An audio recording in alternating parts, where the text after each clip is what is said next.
श्री कृष्ण भगवान विष्णु के 8वें अवतार हैं। उनका जन्म द्वापर युग में हुआ था। कृष्ण के समकालीन महर्षि वेद व्यास द्वारा रचित श्रीमद् भगवत और महाभारत में श्री कृष्ण का चरित्र विस्तृत रूप से वर्णन है। भगवत गीता कृष्ण और अर्जुन का संवाद है। दोस्तों, वीडियो पसंद आती है तो वीडियो को लाइक और हमारे चैनल को सब्सक्राइब अवश्य करें। बहुत पहले जब धरती पर अधर्म चरम सीमा पर था, मथुरा का राजा कंस आतंक का नाम था। लेकिन उसी महल में एक प्रेम कहानी भी थी, देवकी, जिसकी चाल चांदनी सी, आंखों में गहरा रहस्य और वसुदेव सच्चाई और नेकी की मिसाल। उनका प्रेम ऐसा था जैसे स्वर्ग धरती पर उतर आया हो। देवकी और वसुदेव के विवाह में पूरा मथुरा जश्न में डूबा था। गीत गूंज रहे थे, कंस खुश था। सोना चांदी से सजा रथ तैयार कर खुद उन्हें विदा करने गया।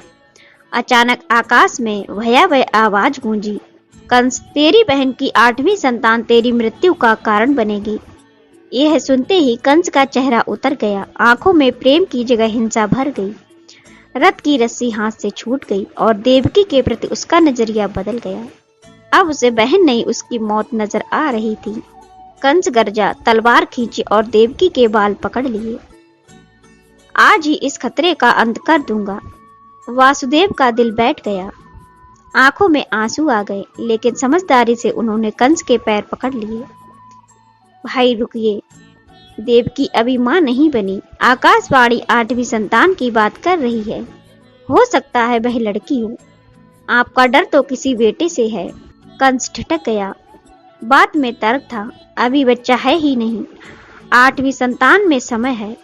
फिर भी शक उसके मन में गहराई से बैठ गया।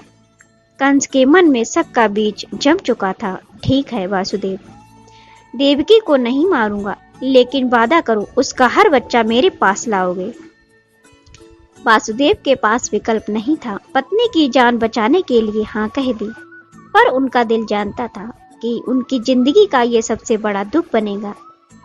कंस ने वादा निभाया, अपना तरीका बदल दिया।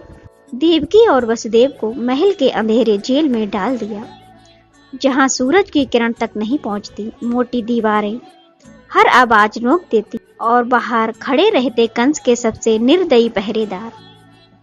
कंस के पहरेदार इतने बेरहम थे कि उनके दिल में दया का नाम तक नहीं था। पहला बच्चा जन्मा, नन्हे हाथ, छोटी सी सांसें।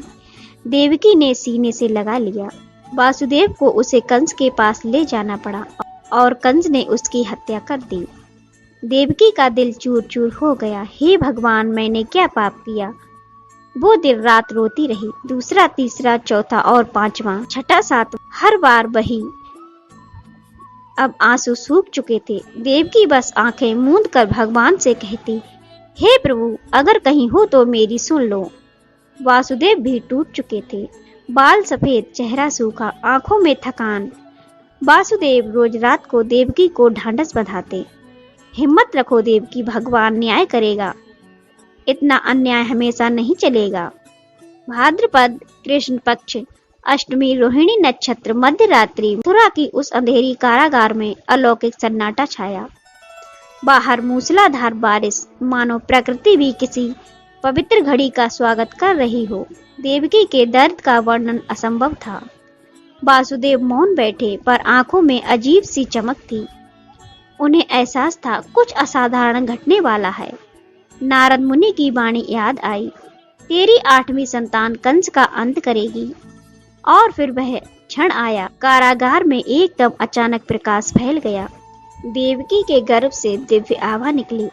उसमें स्वयं भगवान विष्णु प्रकट हुए। 4 भुजाएं, शंख, चक्र, गदा, पद्म, मुकुट पर मोर पंख, आंखों में मधुर हंसी, होठों पर संसार कल्याण की मुस्कान।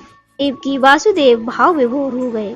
आंखों से प्रेम के आंसू बहने लगे। भगवान बोले, हे देवकी, हे वासुदेव, 7वीं संतान बलराम के रूप में रोहिणी के गर्भ में पल रही थी, अब 8वीं संतान बनकर मैं जन्म ले रहा हूँ। आधी रात संसार गहरी नींद में ठंडी कारागार की दीवारों के बीच जन्मा वह बालक जो आगे जगत गुरु कहलाया। भगवान ने मानव शिशु रूप धारण कर लिया और दिव्य आभा विलीन हो गई। अब कारागार में केवल एक नवजात शिशु था जो रो रहा था, पर उसका रुदन ब्रह्मांड में गूंज रहा था। वासुदेव समझ गए क्षण आ चुका है। उन्होंने शिशु को गोद में लिया और चमत्कार हुआ। जंजीरें खुल गईं, ताले टूटकर गिर पड़े, दरवाजे स्वयं खुल गए, पहरेदार गहरी नींद में डूब गए। बाहर मूसलाधार बारिश थी। वासुदेव ने शिशु को टोकरी में रखा, सिर पर उठाया। यमुना पार करनी थी, पर नदी उफान पर थी।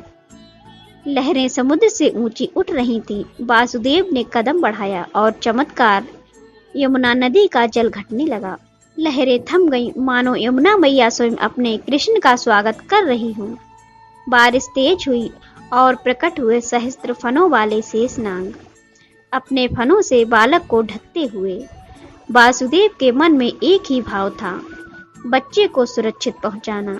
गोकुल जहां प्रेम की सुगंध गलियों में तैरती थी, गायों की हुंकार, बच्चों की किलकारी, गोप गोपियों के गीत हवा में घुलते थे। वही थे नंद बाबा, सिर्फ ग्वाला नहीं, गोकुल के मुखिया, दयालु और न्याय प्रिय। और यशोदा, जिनका वर्णन करना सूरज को दीपक दिखाने जैसा था। प्रेम की साकार मूर्ति, गोकुल की हर महिला की माँ। बच्चों पर असीम स्नेह, पर अपनी संतान न होने का दर्द मन के भीतर गहरा बसा था। उसी रात वासुदेव यमुना पार कर गोकुल की ओर बढ़ रहे थे। यशोदा मैया के गर्भ से जन्मी एक कन्या, योग माया, भगवान की दिव्य शक्ति का रूप। वासुदेव नंद बाबा के घर पहुंचे। नंद बाबा के घर पहरेदार गहरी नींद में सो रहे थे। घर के दरवाजे खुले थे। यशोदा मैया निद्रा में लीन थी। कृष्ण को यशोदा के पास सुलाया और नवजात कन्या को सावधानी से उठा लिया। मथुरा लौटते ही फिर वही चमत्कार। जेल के दरवाजे अपने आप बंद, जंजीरें फिर से हाथ पैरों में बंध गईं। बाहर से मानो कुछ हुआ ही ना हो। सुबह गोकुल में यशोदा मैया की आंख खुली। देखा तो गोद में एक सुंदर बालक, चेहरे पर चांद सी आभा, बड़ी बड़ी आंखें, मुस्कुराते होंठ, माथे पर प्राकृतिक तिलक। यशोदा की आंखों में खुशी के आंसू छलक पड़े। बच्चे को छाती से लगाकर यशोदा रो पड़ी। सालों का इंतजार, प्रार्थनाओं का फल। नंद बाबा जागे खुशी से। गोकुल में जश्न का ऐलान कर दिया। ढोल नगाड़े बजे, मिठाइयां बांटी गईं, खुशियों में रंग भरने लगे। मानो जान गई उनका कन्हैया आ गया। मथुरा में कंस को खबर मिली, 8वां बच्चा जन्मा। क्रोध में पागल नंगी तलवार लेकर कारागार में पहुंचा। वह बच्चा जो मेरी मौत का कारण बनेगा। देवकी कांपी। कन्या योग माया को कंस को सौंप दिया। कंस ने उठाया, पत्थर पर पटकने पर कन्या हाथ से छूटकर आकाश में उड़ गई। 8 भुजाओं वाली देवी बनी और कहा, मूर्ख कंस, तेरा काल गोकुल में पड़ रहा है। तूने मुझे मारने की कोशिश की, पर जो तेरा अंत करेगा वो सुरक्षित है। कंस का चेहरा पीला पड़ गया। उसने सैनिकों को आदेश दिया, मथुरा और आसपास सभी नवजातों को मार दो। गोकुल में खुशियों का सागर। यशोदा मैया कन्हैया को लोरी सुनाती।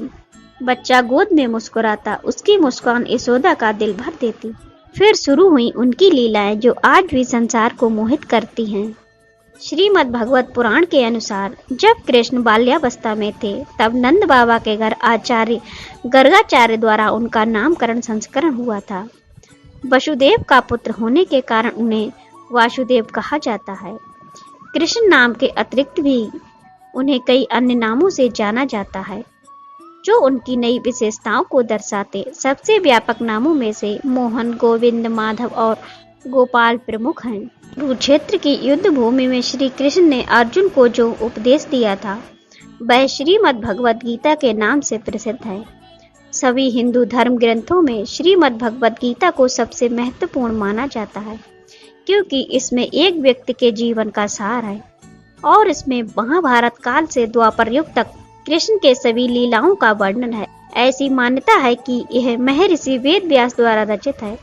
हालांकि इसमें कोई प्रमाण नहीं है, लेकिन भगवद गीता एक पुस्तक है जो अर्जुन और उनके सारथी श्री कृष्ण के बीच वार्तालाप पर आधारित है।